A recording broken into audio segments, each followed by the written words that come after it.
So our speaker now is Jason Zinoman, who is a prominent culture and arts critic, most often read in the New York Times. He has worn many hats there, including that of comedy correspondent. So he joins us in that capacity. He has written several books, recently one on Dave Chappelle's exit from comedy, and a book coming out Tuesday entitled, let me get this correct, Letterman, The Last Giant of Late Night. And the book will be for sale, which means it can be purchased. The title, once again, Letterman, The Last Giant of Late Night. Look for it under Giant, Letterman, Night. Just buy the book.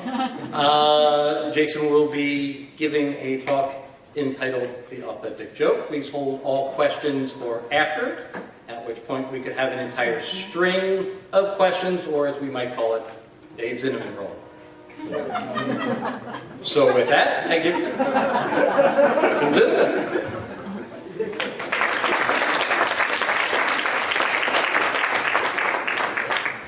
Thanks for that terrible introduction.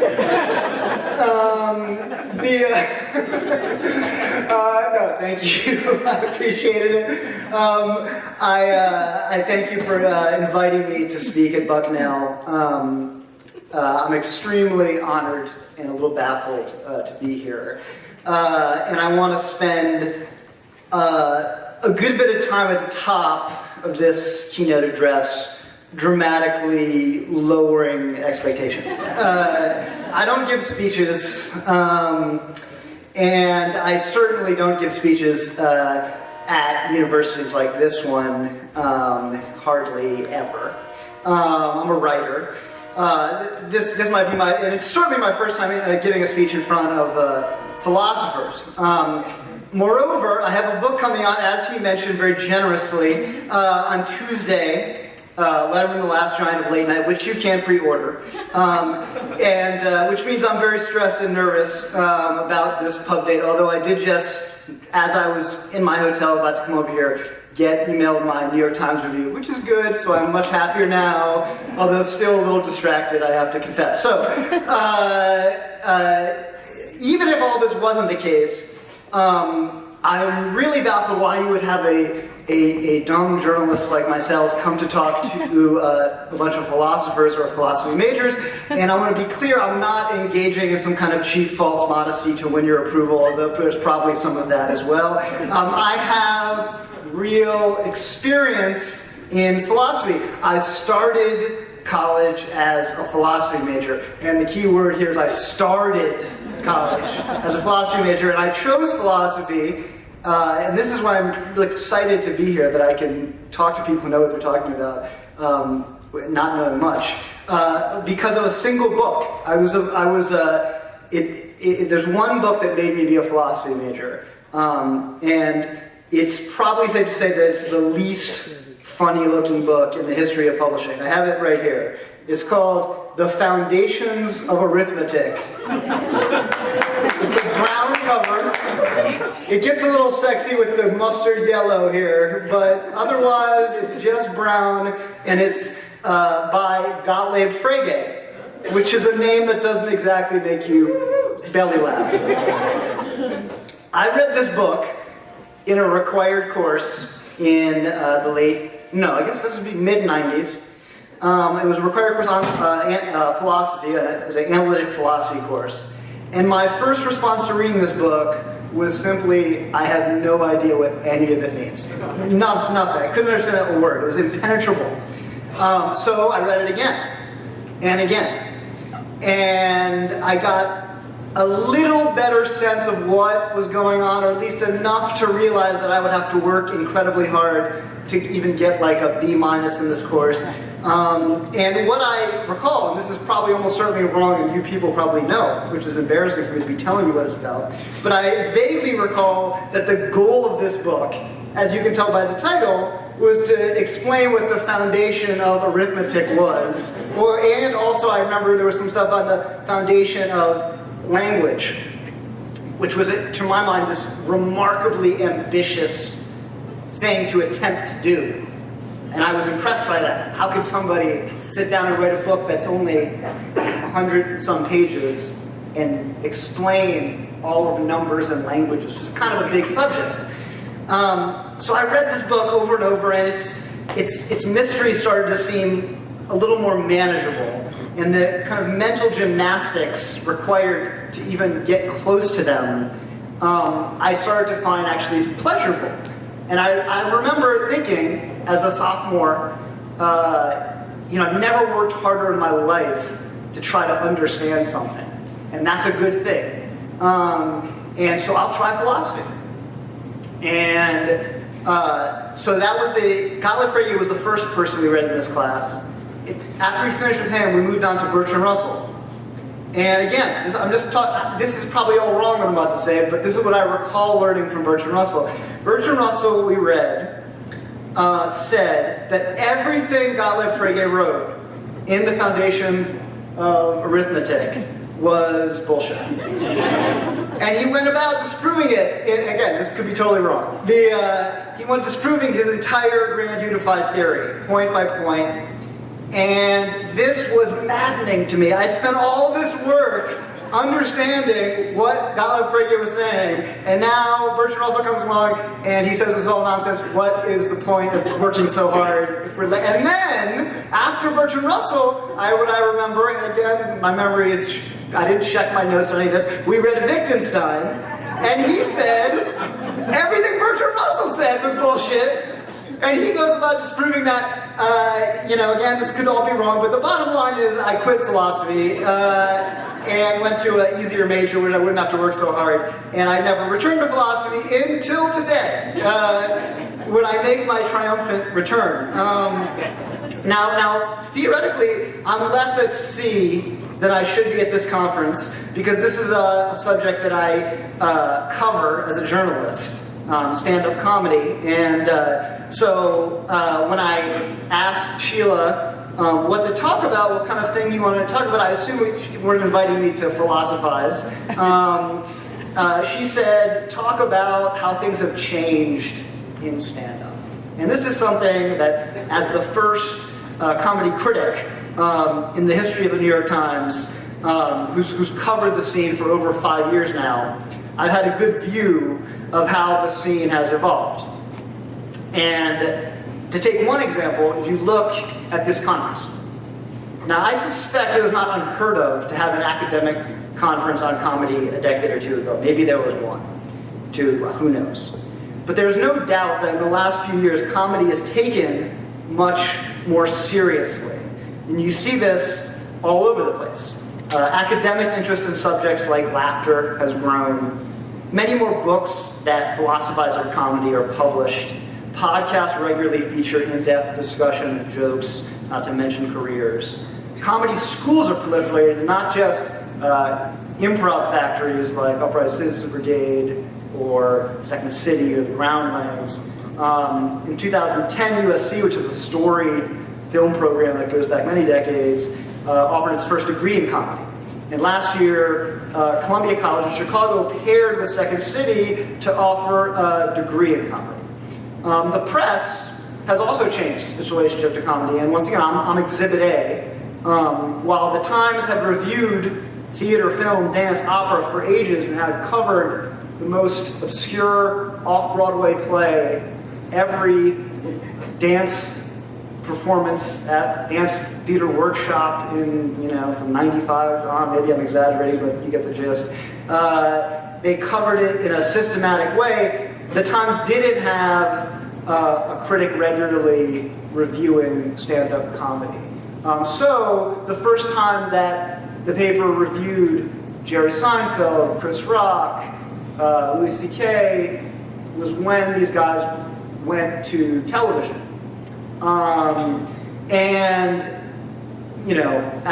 They were performing in New York, in New York institutions, putting on art every day, and the press, including the New York Times, wasn't covering it. So while moreover, not just in a critical way, but we would rigorously cover the business of Hollywood or the Metropolitan Museum of Art or Lincoln Center. We didn't do the same for comedy clubs, which is a tremendously important artistic institution and a quintessentially New York one.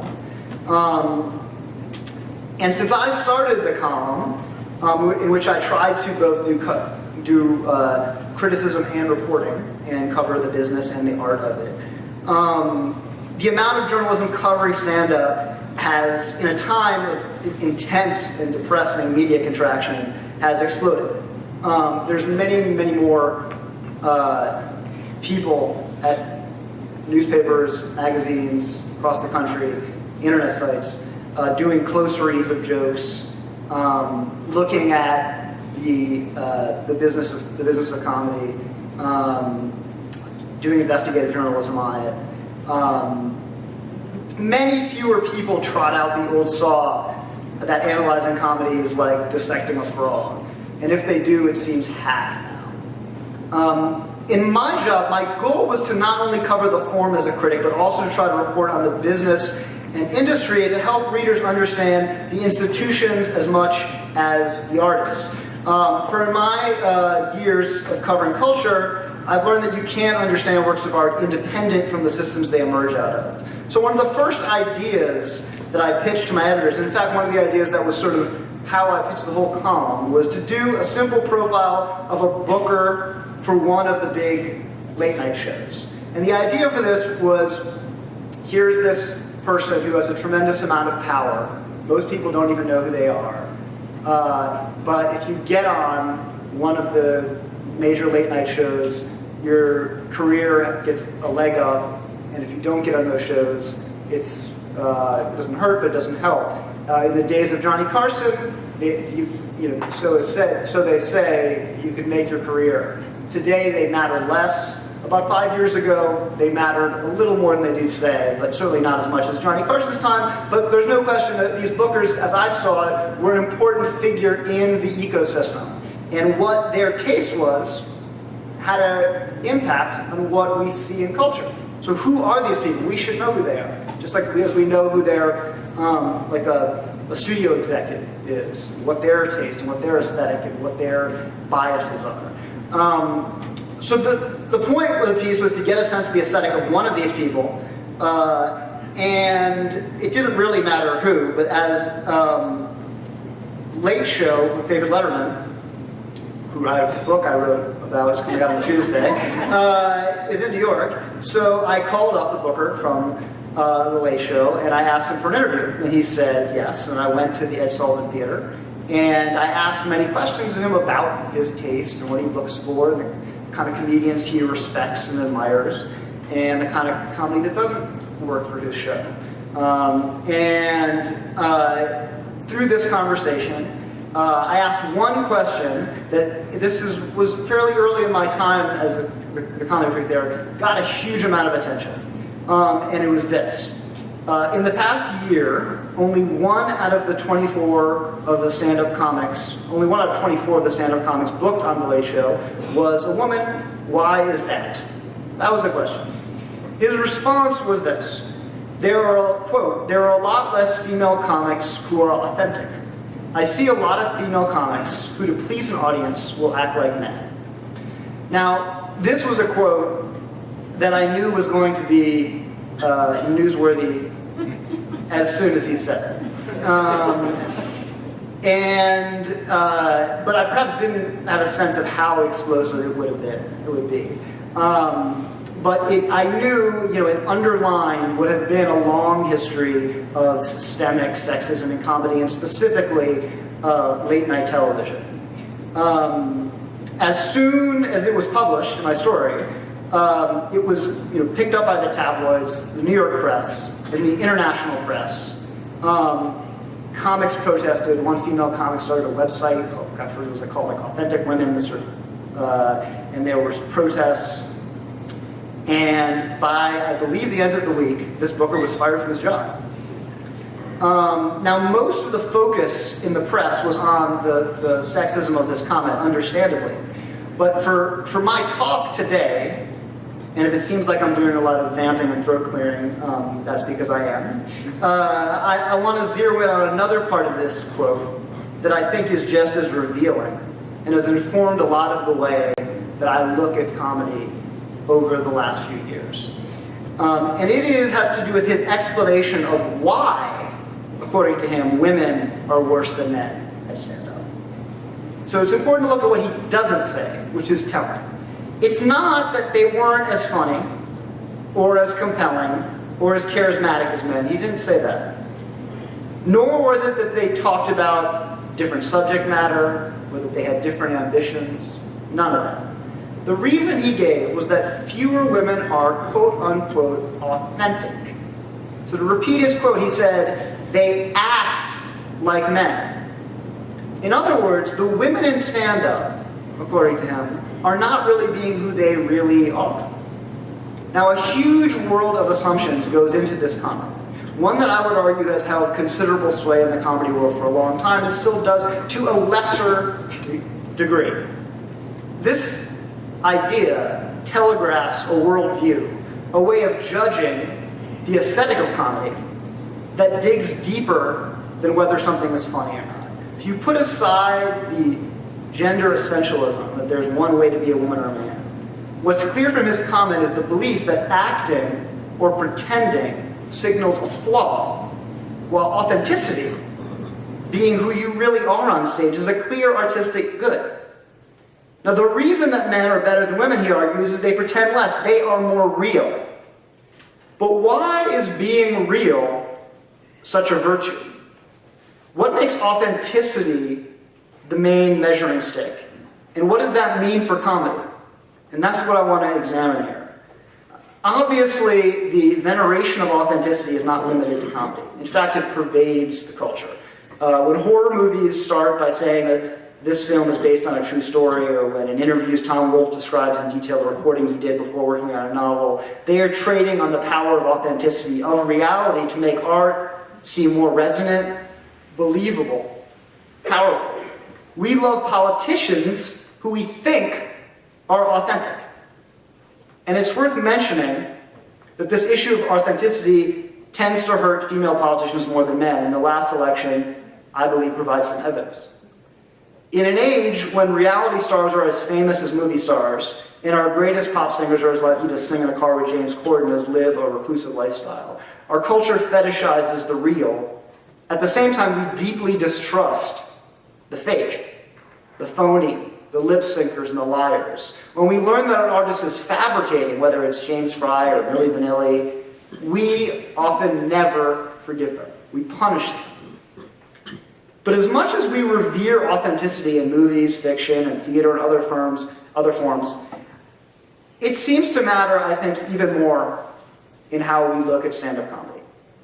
Part of this is due to the nature of the form. Unlike the actor, whose work is filtered through a character, the comic appears at least to be herself on stage, saying her thoughts directly to us in her own words. The idea that her set is crafted or shaped or contrived to suit the conventions of a joke or a special or a particular persona is not quite as obvious or overt as the idea that a character in a novel isn't directly giving you the opinion of the author. We in the audience often believe that Tig Notaro, or Gerard Carmichael, or Chelsea Peretti, or Hannibal Buress are really like what they present on stage. And sometimes they are. This is particularly true in the modern era. In the old days, the originality of the material of a comic didn't matter as much. Jokes were shared, traded around, ripped off without any ramifications. This is now out of fashion.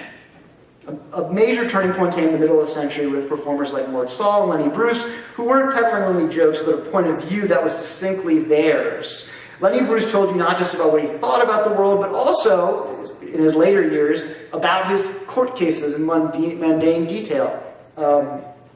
People came to see him talk about his life as much as tell jokes. In many ways, Lenny Bruce, who was kind of the original hipster in comedy, showed people how to rank comedy, how to distinguish between good and great. Today, what was once accepted practice is now stealing. If you steal jokes now, there's punishment for it, often in the mob justice of the internet. And moreover, it's not just it's not just considered a moral offense, but an artistic infraction. People pay to see your ideas, your real ideas. This emphasis on the authentic pervades not just the thoughts of gatekeepers, but also critics and stand-ups themselves. It's a common wisdom marking the entire scene, and you see examples of this everywhere. Here are a few. In a recent review of Ali Wong's Netflix special, New York Magazine's critic wrote, quote, "If comedy is truth-telling, then better comedy will result the closer you get to the truth." Now again, consider the assumptions here.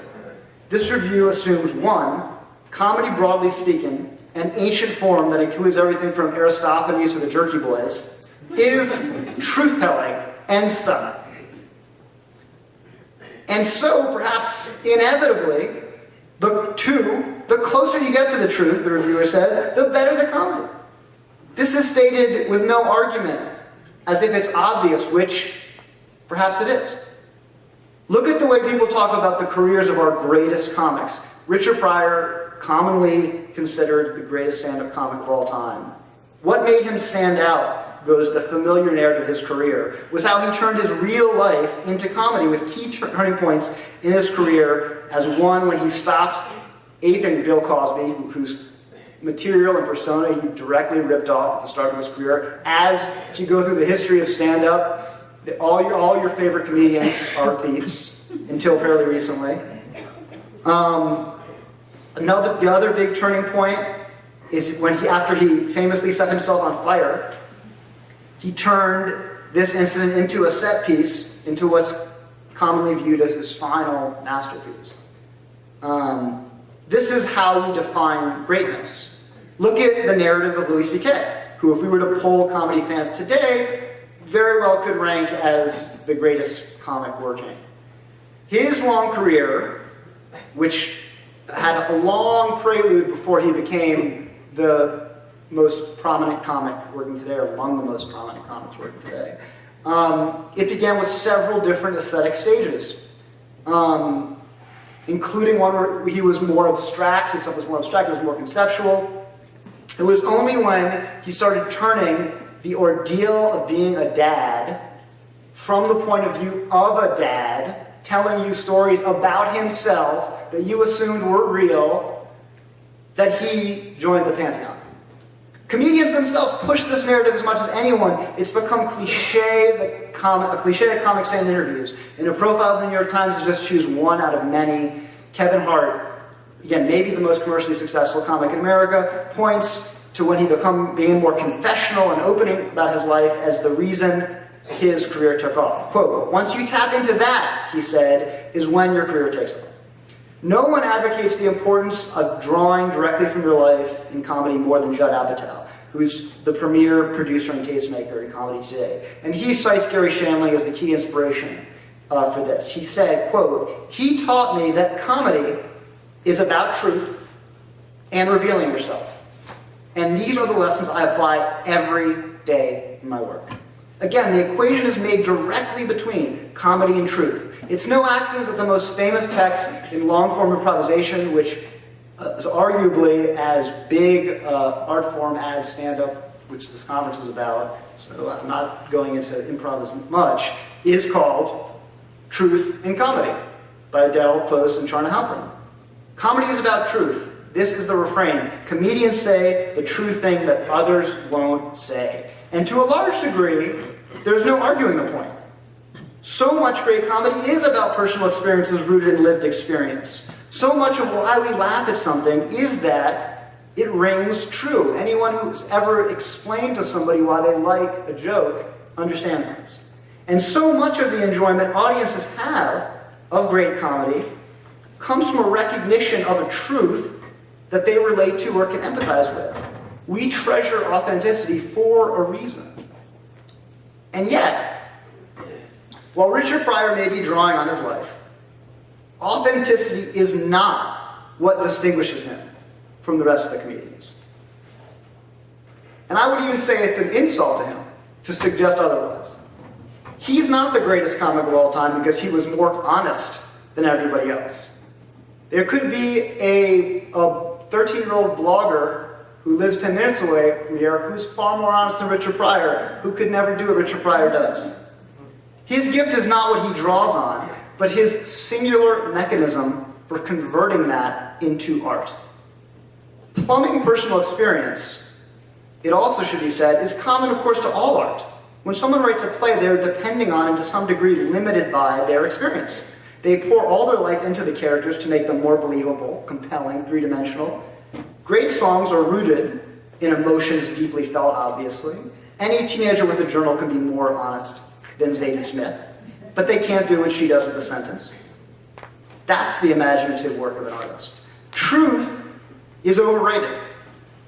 It's undeniably helpful in the process of making comedy, but it's not necessary. It's always there in some guise at the end of the process. But the idea that there's one route to a certain kind of truth is, in my opinion, a vast overstatement. In fact, there are many kinds of truth.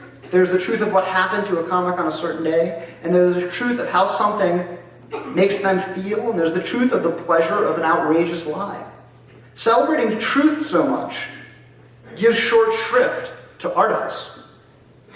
What about the virtue of fakery, of invention, the fundamental core of so much great art? To begin to make this case for the fake, let me tell another story from my early days reporting on this column. One of the first stories I want to write, along with the story about a gatekeeper at a talk show, was one that gets into the weeds of the process of creating and developing and refining a joke in stand-up, which is far more involved than most people and fans assume. That the kind of jokes that comedians make you think they're saying off the top of their head, can take years to develop. So my thought was, how could I figure out a way to explain that, report it out, up close and personal? So I spent a few months following this one very brilliant, verbally nimble comic named Mike Kaplan, who is one of these comics who is not one of the most famous comics in America, but is truly singular. I recommend everyone get his material. There's really nobody else like this guy, and he has a brain that operates at a frequency that's just faster than the rest of us. And he had a joke. Well, the idea was this, is that I would go the day after Christmas and see him at a comedy club where he was trying out new material. And I would listen to that material, follow him to the next comedy club. He'd often do about 3 or 4 sets a night, sometimes more. And then he'd record the sets. And that night, he would take notes, listen to himself, take notes, and he would email them to me. And we would do that a couple times a week for a few months. We started the night before Christmas several years ago, and he told a joke about chivalry. And the joke eventually appeared on Conan O'Brien's talk show several months later. So in between, I followed him and spent a lot of time in the backs of comedy clubs observing him and how this evolved. On one night, where I think there was about 3 shows, we went to the Upright Citizen Brigade, and we were waiting backstage, and he was about to go on when Louis C.K. dropped in by surprise, as he often does, to work on material. And when he got on stage, the audience was very excited and gave him a big roar. He would start doing new material, which was pretty rough, not as good as you would think, but the audience reacted the exact same, roaring to everything. He did a bit about his daughter telling a joke about a gorilla at the opera. A joke that eventually appeared on his show, and he told, I believe, on Tonight Show as well. And it killed. And he went off stage, and he was backstage, as a crummy little backstage, with Mike and myself. And Louis has, as anyone who knows his work, has 2 kids, one of which, at the time, I believed, was around the same age as my oldest daughter. And I thought that joke he told rang true. And I said to him, oh, which daughter told that joke? And he said, Oh, I just made it up. Now, my takeaway from the fact Louis C.K. fabricated his daughter's joke is not that it makes him any less of a comic. Quite the contrary. It makes me appreciate him more.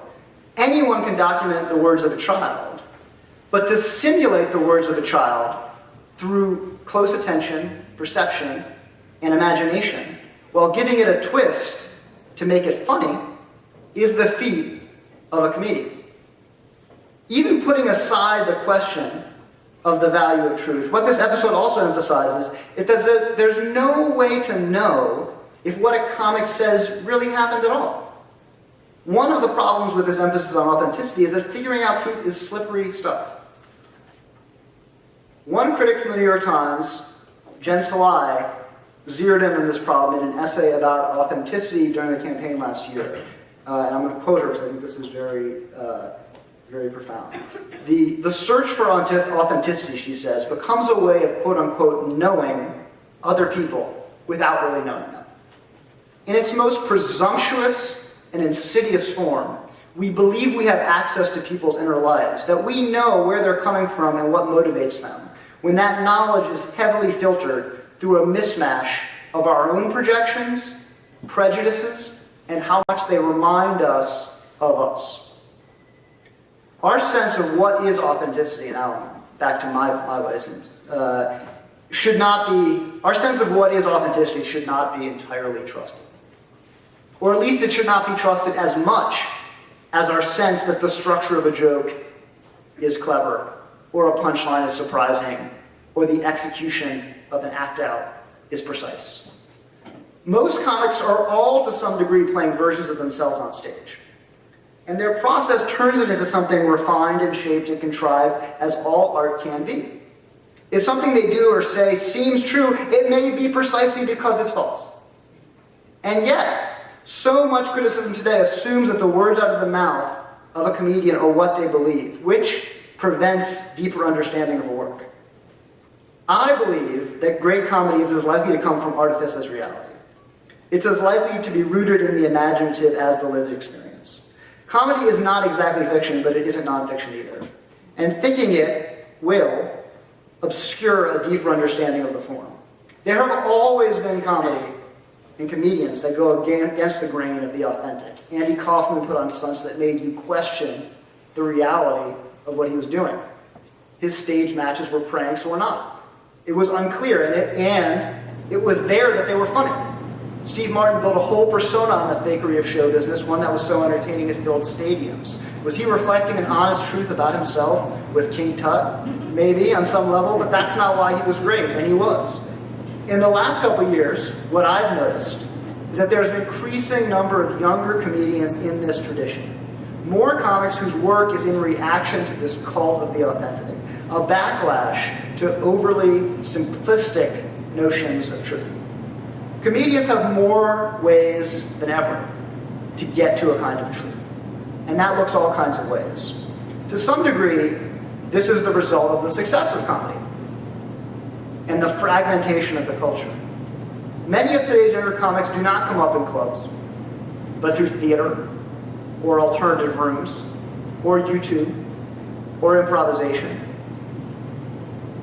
Or maybe this trend is a result of the natural irreverence of the comedian's mind that's typically drawn to go against the grain. One of the most successful comedians, young comedians today, is Byrne, who became famous doing bits from his living room as a teenager. He was one of the first YouTube stars around a decade ago. His new work is marked by a conversation between himself and a disembodied voice who talks back and mocks and even taunts him.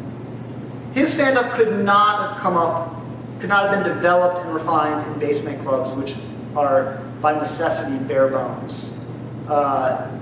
When I interviewed about his work not long ago, he said something revealing. Quote, "A big part of my show is being honest about my own dishonesty.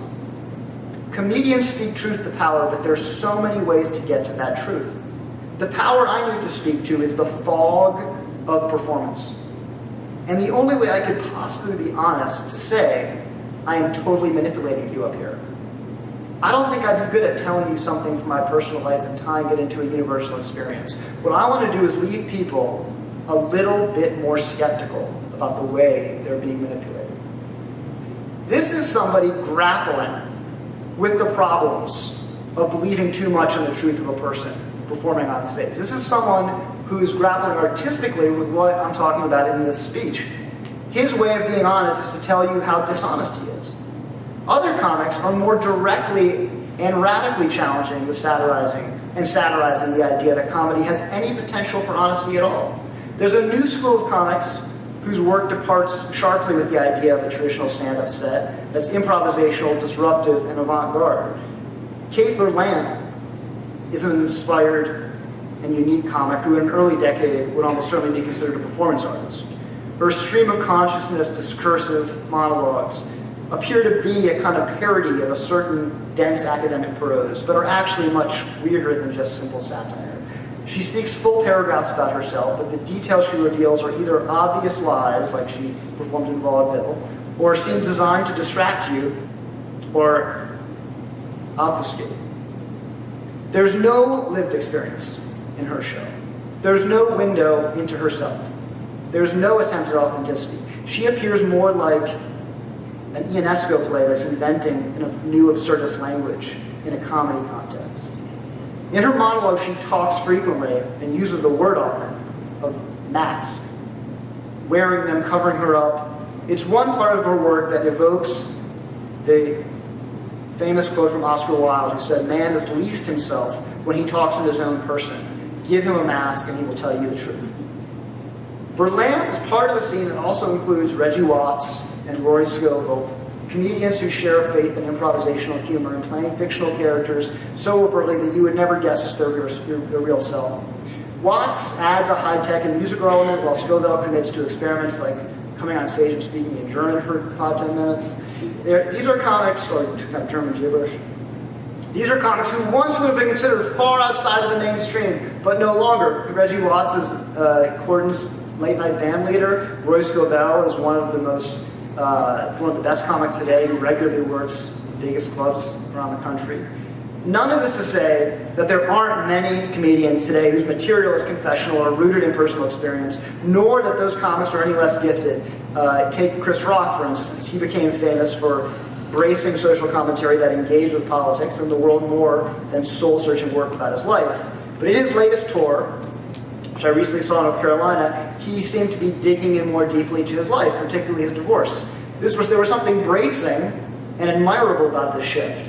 And while part of that is due to him moving in a direction, part of it's also the power of a comic convincing you that he is telling something private and real. So the appeal of authenticity isn't going away, and also shouldn't be denied. But one of the oldest and greatest purposes of art is to hold a mirror up to the world, and stand-up, because of its immediacy and simplicity, can do it faster and more directly than most art forms. But we should also not forget that stand-up comedy is an art, one that is evolving and expanding. And as comedy fragments, what I see is a greater diversity of aesthetic styles, more variance and ambition that looks more like the theater scene, where you have well-made plays, musicals, experimental artists, all under the same rubric. We need to appreciate each of these kinds of work on their own terms. And considering the wildly different forms in comedy, we as critics, or academics looking at this work, need to adjust as well.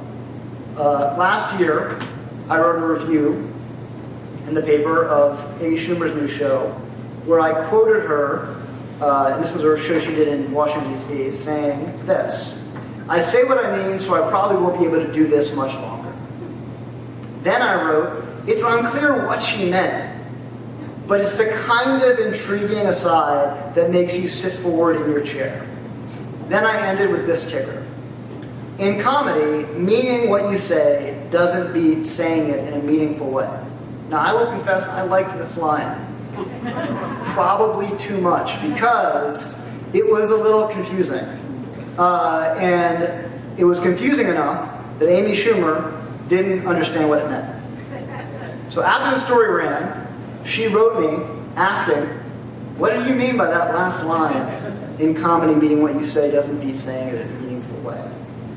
And I responded saying some of the same nonsense that I've been telling you, that in my opinion being honest or authentic is less important than being compelling or funny, and that great art gets at honesty sometimes through artifice, etc., etc., etc. And she wrote back saying, that makes sense to me. Before adding a joke that summed up what I think matters most in comedy. And she said, but you think I'm faking it good, right? That's it. Thank you very much. Now, I am supposed to open this up to questions, right? Please. Yes. We have a microphone which is on or is not.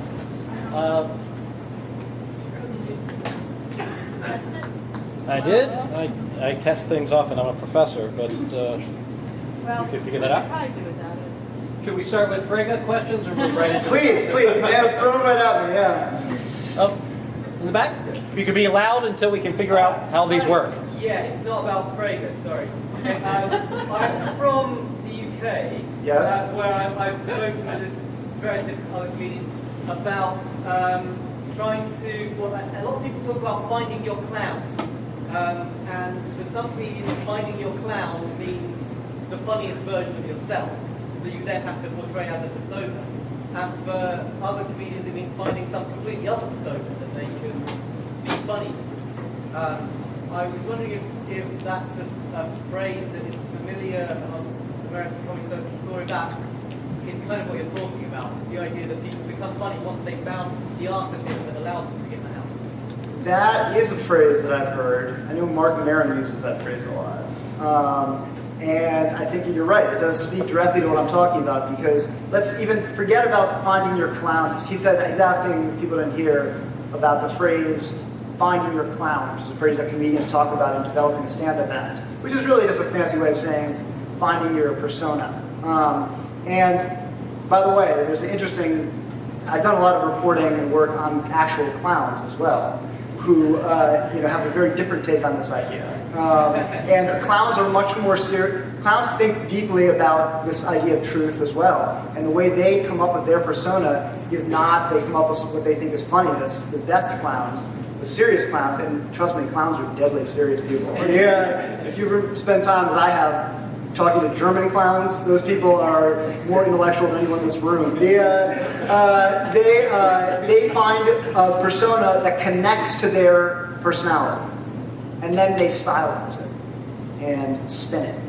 Now, what's interesting to me as a critic is the process that takes you from finding that persona and then spinning it, because that spinning it is where art comes in. And I would argue that even if you think that you're playing yourself on stage, if you spin it enough, you become a version of yourself that's a distance away from what yourself is.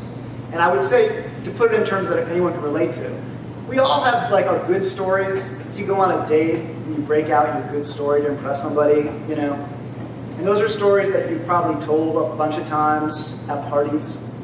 And in my version of these stories, I've told them 100 times, and the first time I tell them, they're a little sloppy. The beginning wanders too much. The jokes don't hit hard enough. Then the second time, you cut off the bad part. You sharpen some of the stories. You add use the repetition of 3. The third time, by the 100th time, your story is amazing, and whoever you're talking to is cracking up. But in that process, what you gain in humor and the quality of the story, there is something lost there too. And often what happens in those stories is some of the truth gets fudged. And I would say not only is that is part of the duty of the comic, is to follow that story to its best version.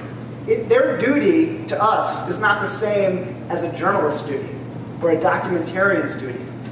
Their duty is to get the best joke they can out of it. And frankly, my duty telling a story at a party is probably to not give you the most honest version. Is to be you want to talk to someone who's not going to bore you, right? So finding your clown is very pointed, because I think all comedians to some extent find their clowns. And just an added point here is that one thing I noticed when I started interviewing a lot of comedians, that there is a kind of divide between comedians who are called character comics and comedians who are not character comics. And actually, Amy Schumer, early in her career, was considered more of a character comic, as a comic who has this persona as this ditzy girl, this sort of ditzy, promiscuous girl. That clearly is like a blown-up version, as opposed to, Richard Pryor was telling you what it is. And there's a certain snobbery towards character comics that I think has become more examined in recent years. Because I think there isn't such a big divide. That Louis on stage is actually not Louis off stage. That everyone to some degree is a character comic. Even the ones that are more fake, for instance, let's take someone who probably gets no respect in this crowd, Larry the Cable Guy. It's really hard to do. He is a completely invented persona that has nothing to do with who he really is. His name's Dan Whitney. He's not even from the South, I think. I mean, he's from Oklahoma. But consider the skill it takes to be considered by a vast fan base to be this tremendously authentic comedian who's speaking the real truth as opposed to these phony baloney East Coast comedians. When you're playing a fictional character, obviously. His name is Larry the Cable Guy. I went to see Larry the Cable Guy in Beaumont, Texas, which is as red as it gets in this country. And that guy, he's good at what he does. So yeah, to everyone to some extent finds their clown. So, yeah. Other questions? Have a working mic. Can you hear me? Yeah, I can hear you. Yeah, well, actually, Wittgenstein is quite funny to me. Probably not Russell and Frege, but I don't know, did you find any humor when you were studying philosophy? I think there are a lot of good examples. Nietzsche is also pretty darn funny, I think, a lot of the time. It's funny, I wish I could remember the story. A good friend of mine is, what's the philosopher he's writing a book on, a guy at Columbia. Who's like this famous philosopher at Columbia, you guys, that you would know? Sidney Morgenbesser. A friend of mine who works at the Times is writing a book on Sidney Morgenbesser. And what's his famous joke? Where he's... a logician came to a colloquium and said you can't get a negative out of two positives. Right. However, you can get a positive out of two negatives. And Sidney dismissed him by saying, yeah. That's funny. That's a really good joke. Wittgenstein, I don't know. Maybe he's hilarious. I don't know. I could barely remember any of this stuff. Other? This guy back here. Oh, I'm sorry.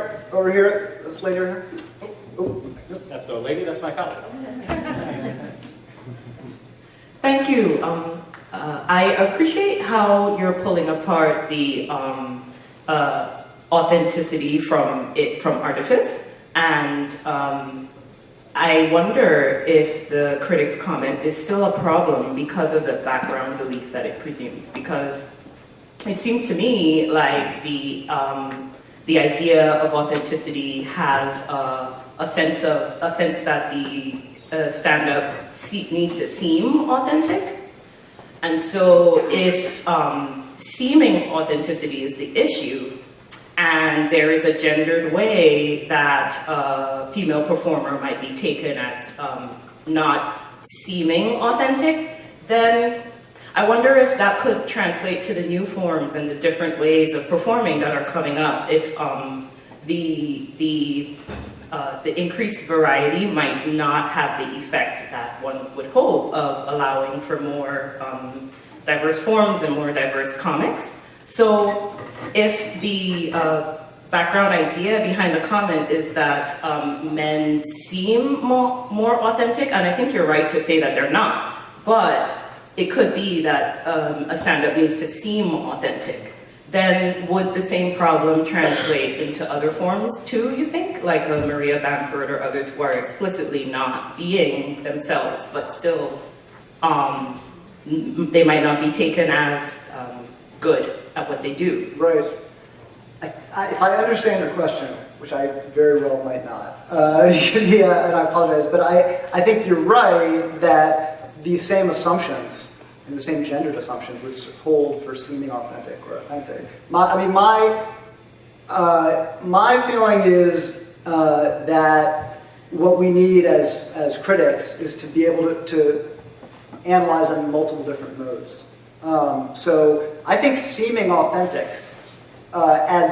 is a legitimate virtue that we should celebrate. It's also problematic for all the reasons that you're suggesting. And it's one where if you're doing your job as a critic, you need to be self-aware of your own prejudices and what you bring to the table as thinking is authentic and is not authentic. My sense is that should only be one way to look at this stuff, and a way to help diminish the amount, which is never going to go away, the amount of subjectivity and prejudice and bias that we all bring to the table, is to also consider these things that are nothing to do with authenticity. To make that, to marginalize, I guess, to the extent that I have a prescriptive part of this speech, is that we should marginalize the importance of, not ignore it, not say it's not real, because it clearly is real, so to speak, but to say that it's not, there's other virtues, and some virtues that are superior. So if that answers your question. Hi, I really appreciate your talk, and I wanted to ask you more about your comments on truth, and saying that maybe isn't so important in comedy, and kind of saying that it's actually much more about artifice. And I wonder what you think about the idea of truth and truth with a capital T, truth with a little t, or truth and true. And what I'm thinking about is how you can use lies to tell the truth, right? That's a classic trope. Art uses lies to tell the truth. And very often, comedians can be people kind of on the margins who see both how the dominant order see and how people outside see, right? So that idea of like, oh, I'm not from this culture, but I've studied it and I've examined it, and I can make apparent things that people within the culture don't recognize about themselves. So they're absolutely communicating something very true, even if it's not the truth. So I just wonder about that idea about artifice. Does that actually diminish the truth or the trueness of comedy? I mean, I think you bring up a really good point, and I think the honest answer is yes. You may because I think this idea of truth is so powerful, and authenticity is so powerful. You see it now, and giving up this idea, which we're doing on a political level right now, is dangerous. But I would put a distinction between art and politics. I think artifice is less dangerous, or sacrificing truth is less dangerous in art than it is in politics or in journalism. I'm a pretty hard liner when it comes to truth in journalism, or in that. But we do also, to answer your question, lose something. I mean, I think you're talking about how comedians are often outsiders, and their perspective helps us understand. Their outside perspective helps us understand something. So let's take Dave Chappelle, for instance. Dave Chappelle grew up in Washington, D.C. in the 80s and 70s in Yellow Springs, Ohio. He was in a predominantly black world in Washington, D.C., where D.C. was about 80% black. And he was in a predominantly white world in Yellow Springs, which is Antioch College, very liberal. When you look at his comedy about race in his early career, he sounds different than all the other comedians talking about race in the 80s. In part, I think, because he can see he has managed to maintain this outsider position on both ends. He, in a way that no other black or white comics can do. And I would argue to some degree it has to do with his real life lived experience. I mean, even when you get in a more macro level, I mean, Chappelle someone might know more about because I'm from DC, and I've done research.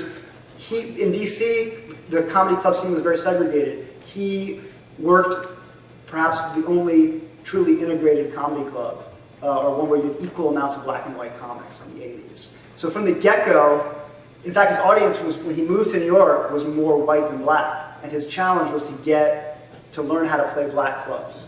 So his whole career is one about navigating this inside-outside form, and now you see him doing it again now. Now he's a huge star. His new special drops, and he has some jokes about transgender people that drew a lot of criticism. And now that as a big famous star, he doesn't seem like an outsider as much anymore. It's seen in a new light. But all this is premised on these sort of biographical facts that we think that we know about Chappelle.